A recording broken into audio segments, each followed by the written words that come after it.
Eh bien bonjour, bonsoir, j'espère que vous allez bien, c'est Feu. Aujourd'hui on se retrouve pour voir ensemble découvrir les premiers spoilers du chapitre 1145 de One Piece. Je préviens tout de suite en début de vidéo, il est marqué, il est bien spécifié qu'ici ce n'est pas un poisson d'avril. Mais bon, on sait jamais, on n'est pas garanti à 100% que tout soit bien réel. Mais a priori ça ne l'est pas, c'est bel et bien réel justement.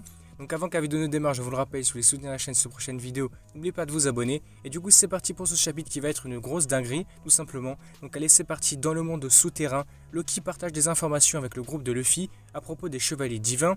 Cependant, il refuse de révéler l'emplacement de Shanks, estimant que Luffy ne l'a pas encore véritablement libéré. Déjà, ça, revoir Loki, Luffy et tout, c'est déjà pas mal. On continue ensuite avec un court flashback qui révèle que Loki a déjà rencontré Shebeck, donc c'est là que c'est une dinguerie, par le passé, et a même tenté de rejoindre son équipage lorsqu'il était enfant. Cependant, Shebeck, dont l'apparence reste obscurcie, a fermement rejeté la demande de Loki. Ce refus a poussé Loki à le défier alors en duel, ce qui s'est soldé par une défaite catastrophique pour lui. On a aussi Barbe Blanche qui va apparaître dans le flashback, mais le visage de Shebeck reste toujours caché. Là, c'est un truc de fou. Loki s'est fait exploser par Shebeck, c'est un truc de malade, vraiment. Ça montre vraiment à quel point sa puissance était démesurée, que ça devait être l'un des personnages les plus puissants de tout One Piece, forcément, avec Roger. Loki admirait Shebeck comme Luffy admire Shanks, et pense être né à la mauvaise époque, car il voulait grandir et faire partie de l'équipage des Rocks. Luffy va leur donner un peu de viande à Loki pour l'aider à se rétablir. Il se remet un petit peu, mais pas entièrement malheureusement. On continue ensuite, on va passer du côté de Jinbei sur le Sval avec Nami, Colon, etc.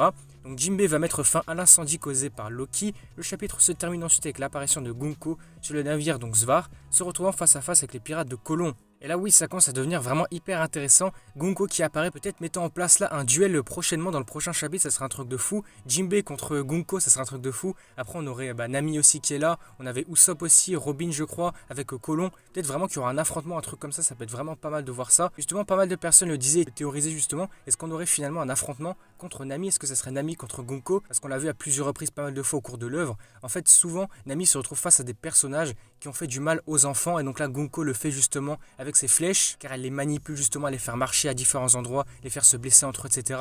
Donc peut-être qu'il y aura un affrontement entre les deux personnages, mais en tout cas c'est vraiment hyper intéressant. Je le rappelle ici, il est bien spécifié que ce n'est pas un poisson d'avril, j'espère que c'est pas le cas justement, qu'on est bien sur un réel chapitre et de réel spoil, j'espère en tout cas, parce que là c'est vraiment hyper intéressant, voir de nouvelles apparitions de Shebeck avec des flashbacks et tout, ça peut être vraiment hyper cool, ça peut être trop bien. Ici on a pu voir qu'il y avait eu un duel entre lui et Loki, avec une défaite écrasante pour Loki, non ça peut être vraiment incroyable de voir tout ça, réellement dans le chapitre. Donc en tout cas, si c'était un poisson d'avril, on se retrouve un peu plus tard pour une autre vidéo avec les véritables spoils, mais sinon si c'était bel et bien le vrai chapitre, on se retrouve donc jeudi pour le résumé complet. Si la vidéo vous a plu, n'hésitez pas à liker, à commenter, à partager comme d'habitude. N'hésitez pas à me faire part de vos avis dans les commentaires parce que là ça a l'air d'être vraiment incroyable. Également n'oubliez pas de vous abonner à la chaîne pour soutenir sur les prochaines vidéos et du coup moi je vous dis à la prochaine.